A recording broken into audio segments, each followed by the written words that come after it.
안녕하세요. 그리스 고전 뒷골목 이야기 여러분의 카두스입니다.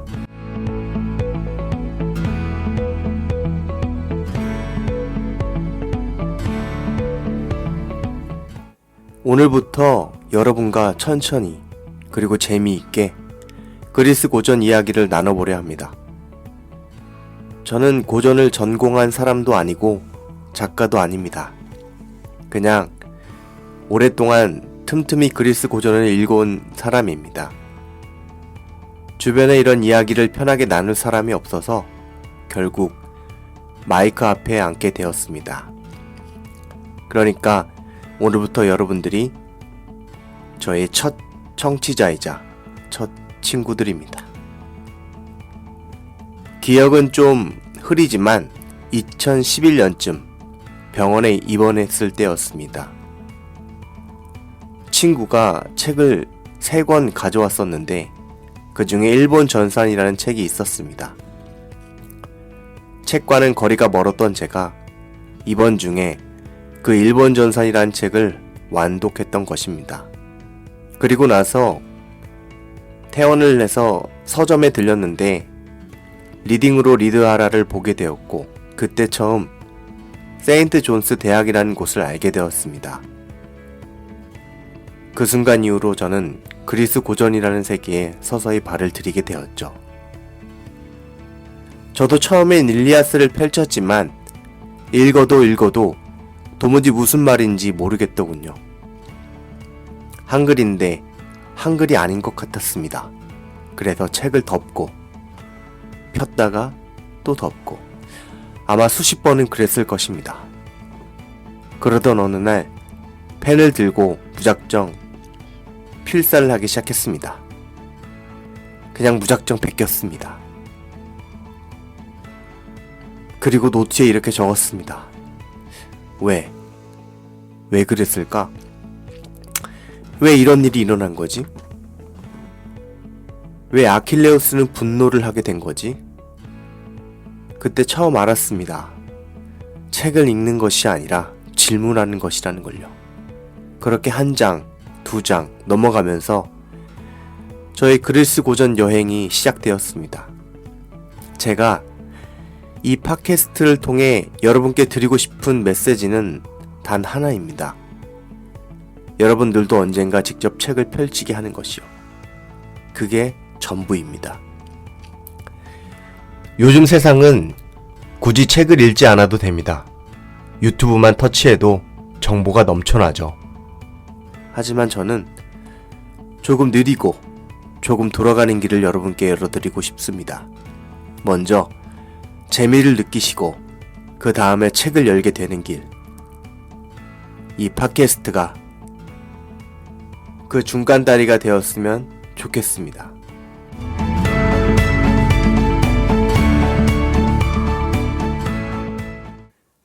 그래서 오늘 첫 이야기는 당연히 트로이 전쟁입니다. 그리스 고전을 이야기하면서 이 이야기를 절대 빼놓을 수 없죠. 하지만 오늘은 일리아스의 장면이 아니라 골목골목에 숨어있어 차마 보여지지 않았던 전쟁이 시작되기 이전의 이야기부터 천천히 걸어가 보려 합니다. 자, 그럼 천천히 시작해 볼까요?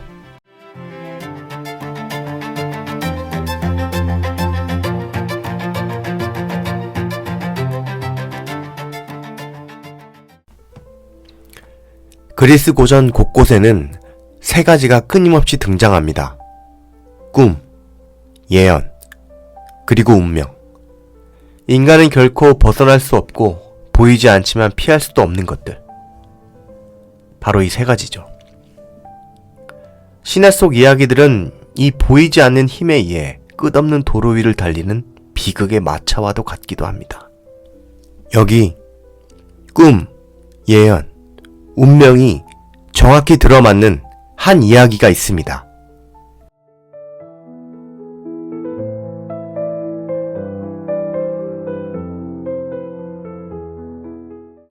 프리아모스는 일리움의 왕이었습니다. 아내 헤카베에게서 첫 번째 아들 헥토르가 태어나고 나서 두 번째 아이를 기다리던 어느 날 헤카베는 끔찍한 꿈을 꾸게 됩니다. 헤카베의 꿈은 이렇습니다. 자신의 몸에서 불붙은 나무 토막이 나왔는데 그 불길이 온 도시를 짓밟고 모조리 태워버리는 꿈이었습니다. 놀란 헤카베는 그 꿈을 프리아모스에게 생생하게 이야기했고 프리아모스는 즉시 꿈 해몽하는 자를 불렀습니다. 해몽가는 조심스럽게 말했습니다. 태어날 아이는 트로이를 멸망시킬 것입니다. 왕께서는 아이를 버리셔야 합니다. 프리아모스는 마음이 찢어지듯 아팠지만 조용히 명령을 내렸습니다. 아이가 태어나면 깊은 산 속에 갖다 버려라. 그리고 이 사실은 절대 밖으로 새어나가서는 안 된다.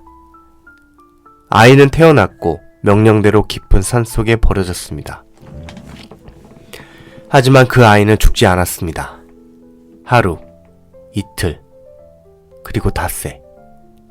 아기는 혼자 남겨졌지만 신기하게도 살아있었습니다. 그 아이를 처음 버렸던 하인은 다시 산을 지나다가 여전히 살아있는 아이를 보았습니다. 아기는 암곰에게 젖을 먹으며 보살핌을 받고 있었습니다.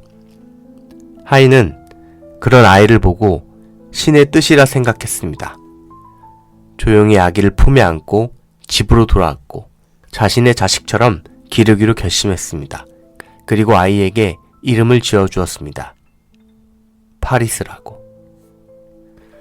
세월이 흘러 파리스는 훌륭한 청년으로 자라납니다. 잘생겼고 강했고 누구에게도 뒤지지 않는 인물이 되었습니다.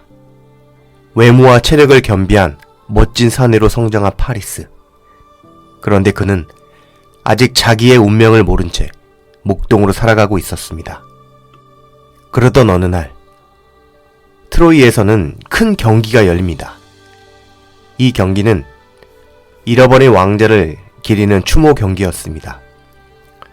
왕 프리아모스는 운명을 피해보려 했지만 가슴속 깊은 곳에서 자신이 버린 아들에 대한 죄책감을 단 한순간도 잊지 못했습니다. 그래서 그는 눈에 보이지 않는 장례식을 열었던 것입니다. 한 하인이 왕실로부터 제물로 쓰일 황소를 구해오라는 지시를 받고 궁전을 떠납니다. 이 황소는 추모 경기에 쓰일 제물이었습니다.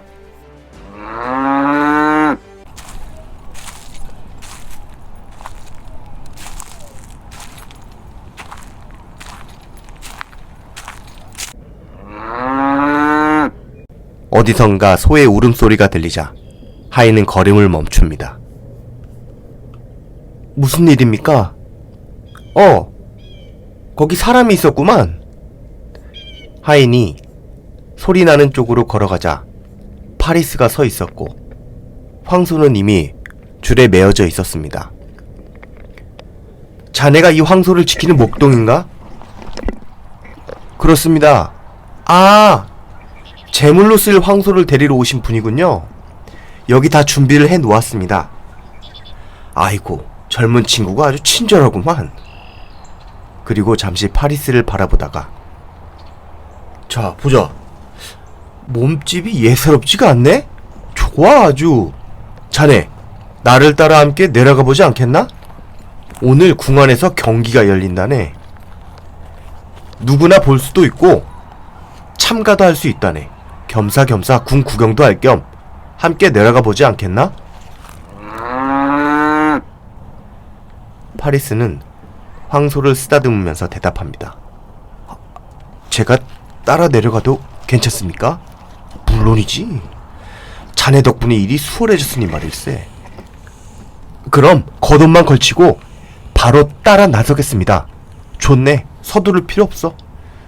천천히 내려가세. 아직 시간이 충분하니. 그렇게 두 사람은 황소를 끌고 산길을 따라 천천히 걸어 내려갔습니다.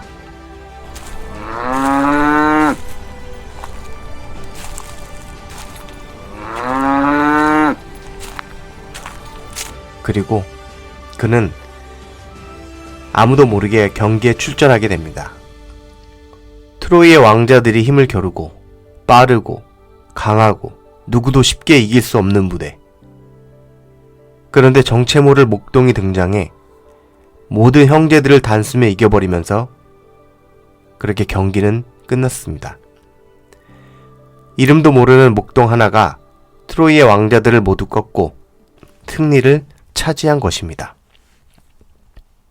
관중들은 술렁했고 왕자들은 당황했습니다.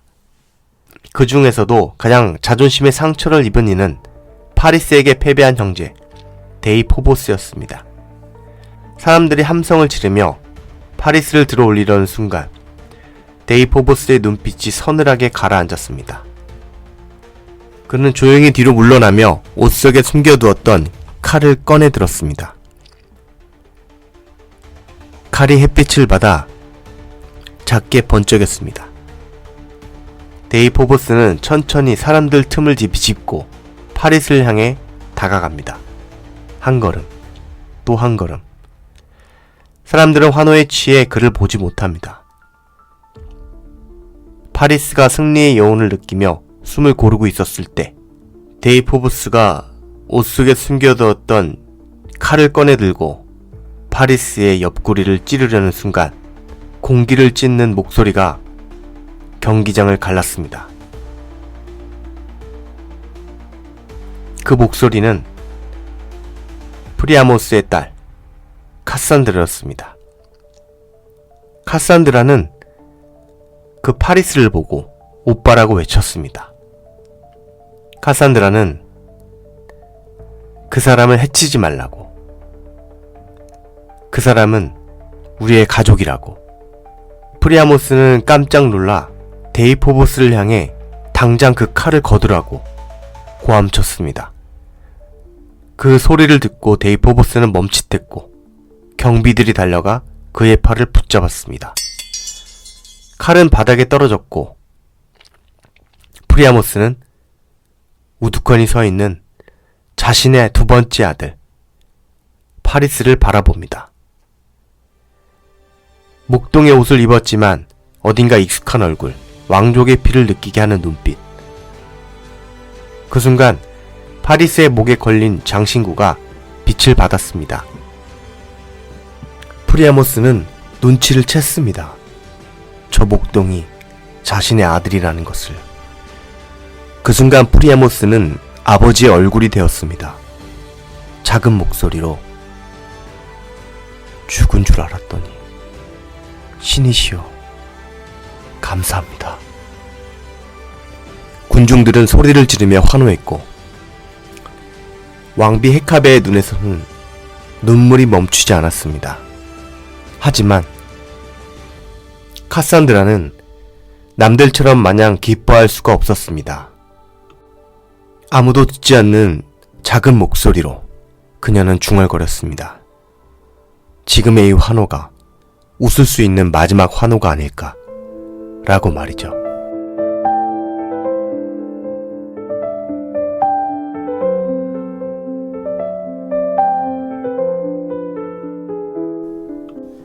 한편 헬라스의 펠리온 산에서는 성대한 결혼식이 열리고 있었습니다. 아킬레우스의 부모 영웅 펠레우스와 바다의 여신 테티스의 결혼식. 원래 이 결혼식은 신들 사이에서도 말이 많았습니다.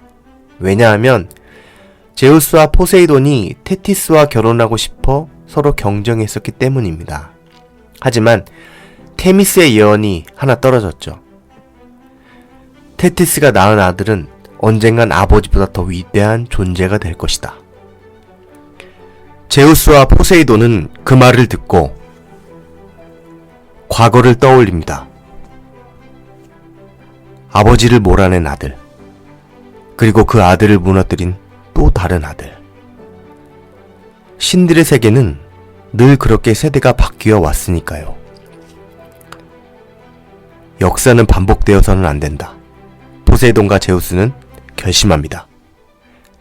테티스가 자식을 낳더라도 신의 세계에 또 다른 위협이 생기지 않도록 그녀를 인간과 결혼시키는 것. 그것이 최선이라고 말이죠. 그리하여 테티스는 인간 펠레우스와 결혼을 하게 됩니다. 하지만 테티스는 신입니다. 바다의 여신이자 자유자재로 모습을 바꾸는 존재. 그녀가 인간과의 결혼을 기뻐했을까요? 테티스는 펠레우스를 거부하기 위해 자신의 모습을 끊임없이 변신시켰습니다. 불, 물, 바람, 나무, 새, 사자, 뱀, 심지어 낙지까지. 펠레우스가 포기할 때까지 테티스는 끊임없이 변했습니다. 하지만 펠레우스는 떠나지 않았습니다. 현자 케이론의 조언을 떠올리며 그녀가 본래의 모습으로 돌아올 때까지 그녀를 끌어안고 버텼습니다. 그리고 결국 펠리온산에서 성대한 결혼식이 열리게 되었습니다. 신들이 모두 참석해 노래하고 축복하고 선물을 바치던 그날, 단 한 명의 신이 초대받지 못했습니다. 불화의 여신 에리스였습니다. 초대받지 못한 에리스는 앙심을 품은 채 하늘 위 조용히 모습을 드러냈습니다. 에리스의 오른손이 천천히 들어 올려지고 손바닥 위에서 황금빛 사과 하나가 떠오릅니다.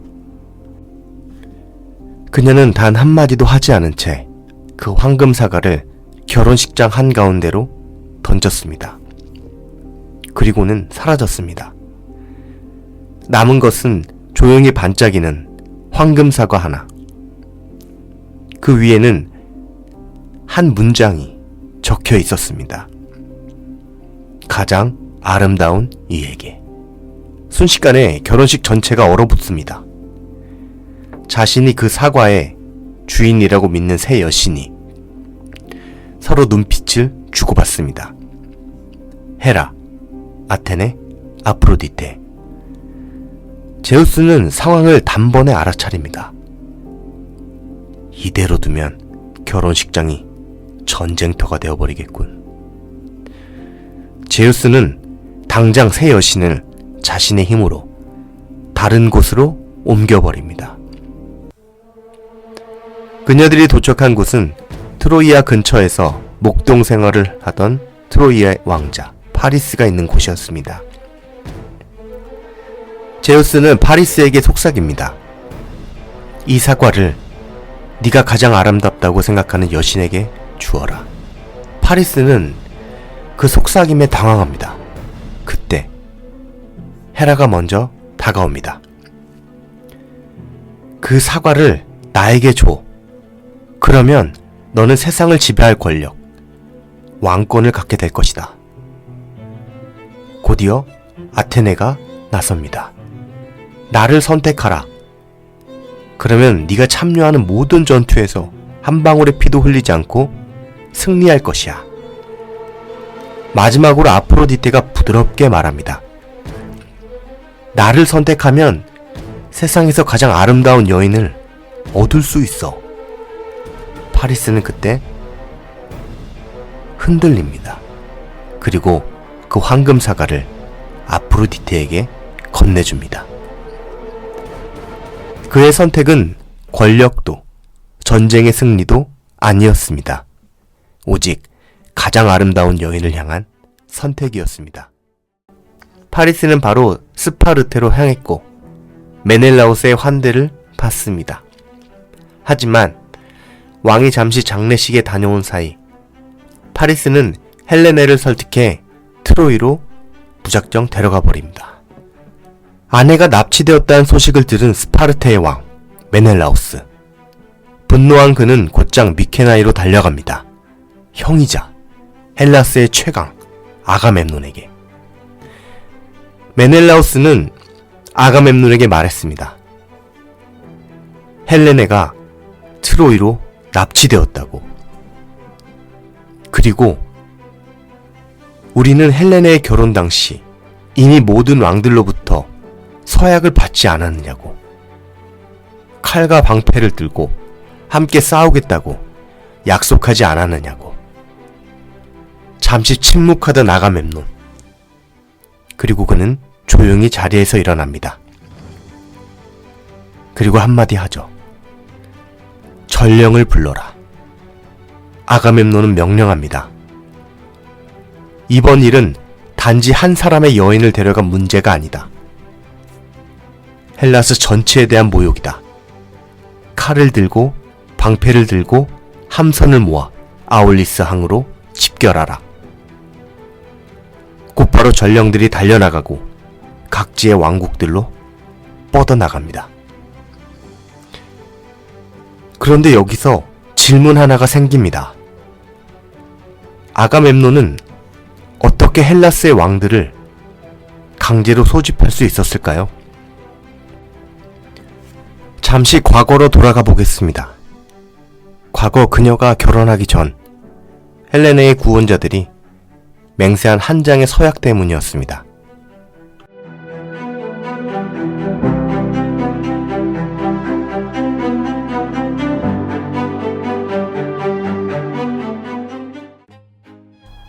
스파르테, 틴다레우스의 집. 헬레네의 미모가 온 그리스를 뒤흔들던 날, 구원자들이 몰려들었습니다. 메넬라우스, 디오메데스, 아이아스, 파트로클로스. 그 수가 너무 많아서 틴다레우스는 기뻐하기는커녕 속이 타들어갔죠. 저렇게나 많은 구원자들이. 헬레네와 결혼할 상대는 어쨌든 한 명일 텐데.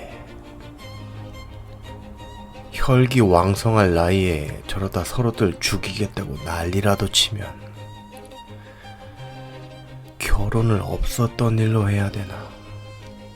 그때 조용히 한 인물이 다가옵니다. 이타케에서 온 젊은 왕 오디세우스. 폐하, 잠시 말씀을 드려도 되겠습니까? 자네는 이타케의 왕 오디세우스가 아닌가? 무슨 일이지? 폐하께서 고민하고 계신 문제를 제가 해결해 드릴 수 있습니다. 내 고민을? 자네가 내 속을 어떻게 한단 말인가?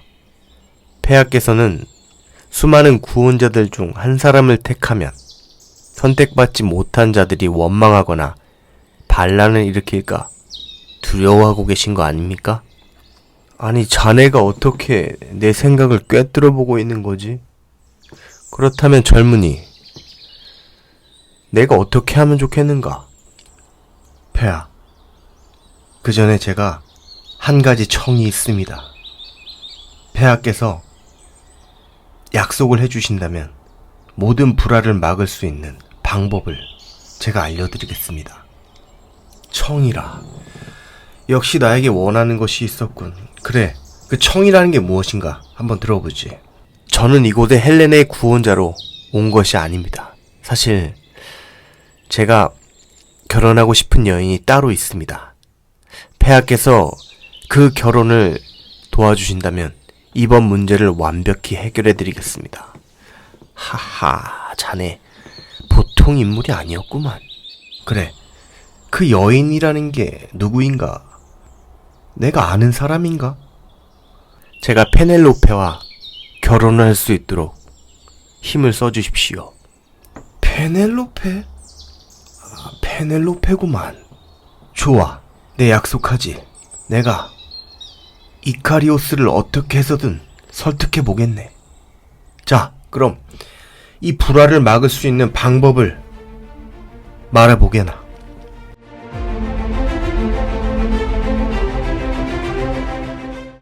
틴다레우스는 오디세우스와의 대화를 마치고 천천히 자리에서 일어섭니다. 그리고 바위 위로 올라가 아래에서 자신을 올려다보는 오디세우스를 향해 조용히 고개를 끄덕입니다.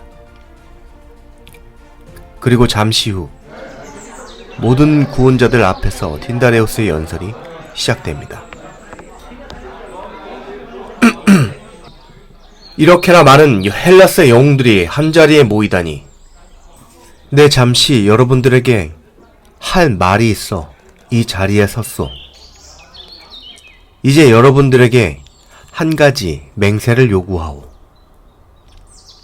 나의 딸 헬레네가 여기 모인 자들 그 누구와 결혼을 하든 남편에게서 빼앗거나 납치를 한다거나 할 경우 헬라스인이든 다른 민족이든 남편을 도와 그자는 물론이요 그자의 도시 또한 불바다로 만들어야 할 것이요. 이 맹세를 약속해야만 결혼에 응할 수 있어. 고요해진 공간. 헬라스의 장군들이 하나둘씩 고개를 끄덕이며 서약서에 서명을 하기 시작합니다. 자, 그럼 내 여러분들을 위해 식사와 술을 준비했으니 다들 즐기러 가세. 그 서약은 기록으로 남았고 트로이의 왕자 파리스가 헬레네를 납치하던 순간 아가멤논은 바로 그 서약을 꺼내든 것입니다.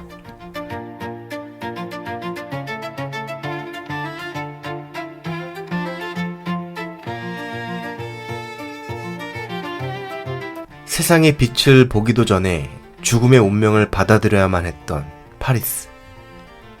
하지만 그는 죽을 운명은 아니었습니다. 다만 죽음을 불러올 운명이었습니다. 신은 알고 있었을까요? 에리스가 던진 황금 사과가 전쟁의 도화선이 될 것을. 헬라스 전역은 들끓었습니다.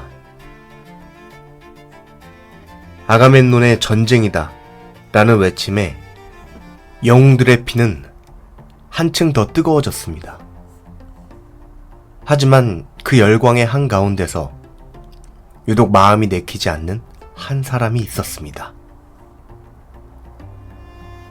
오디세우스입니다.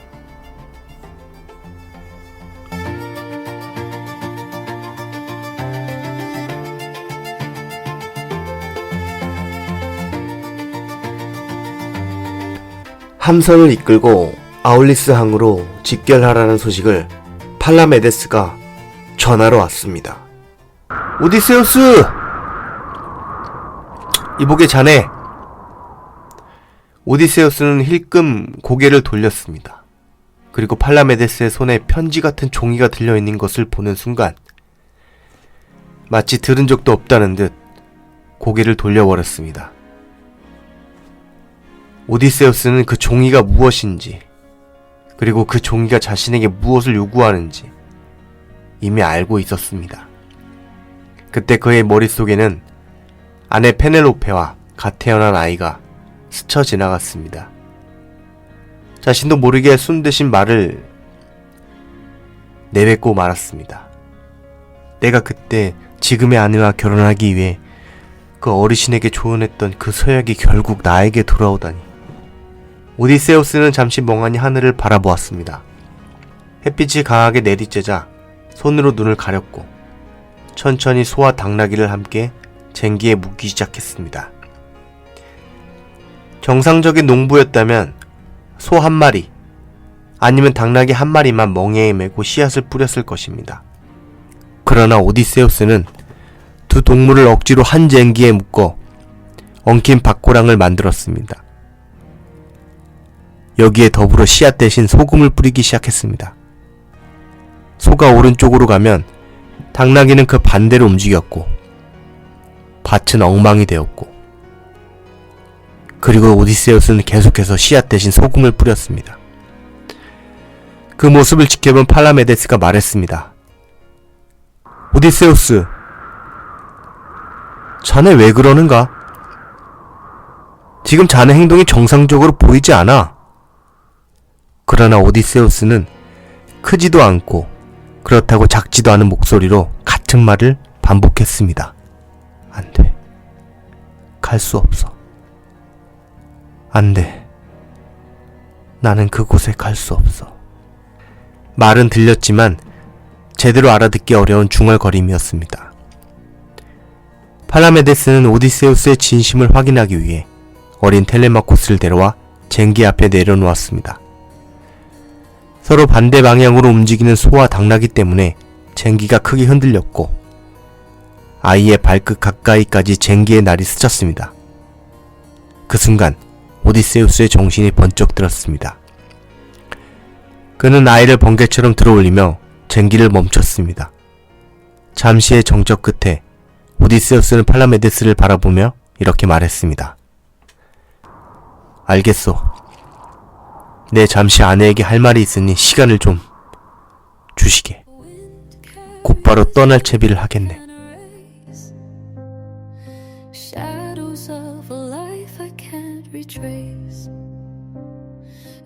오늘 제가 준비한 이야기는 여기까지입니다.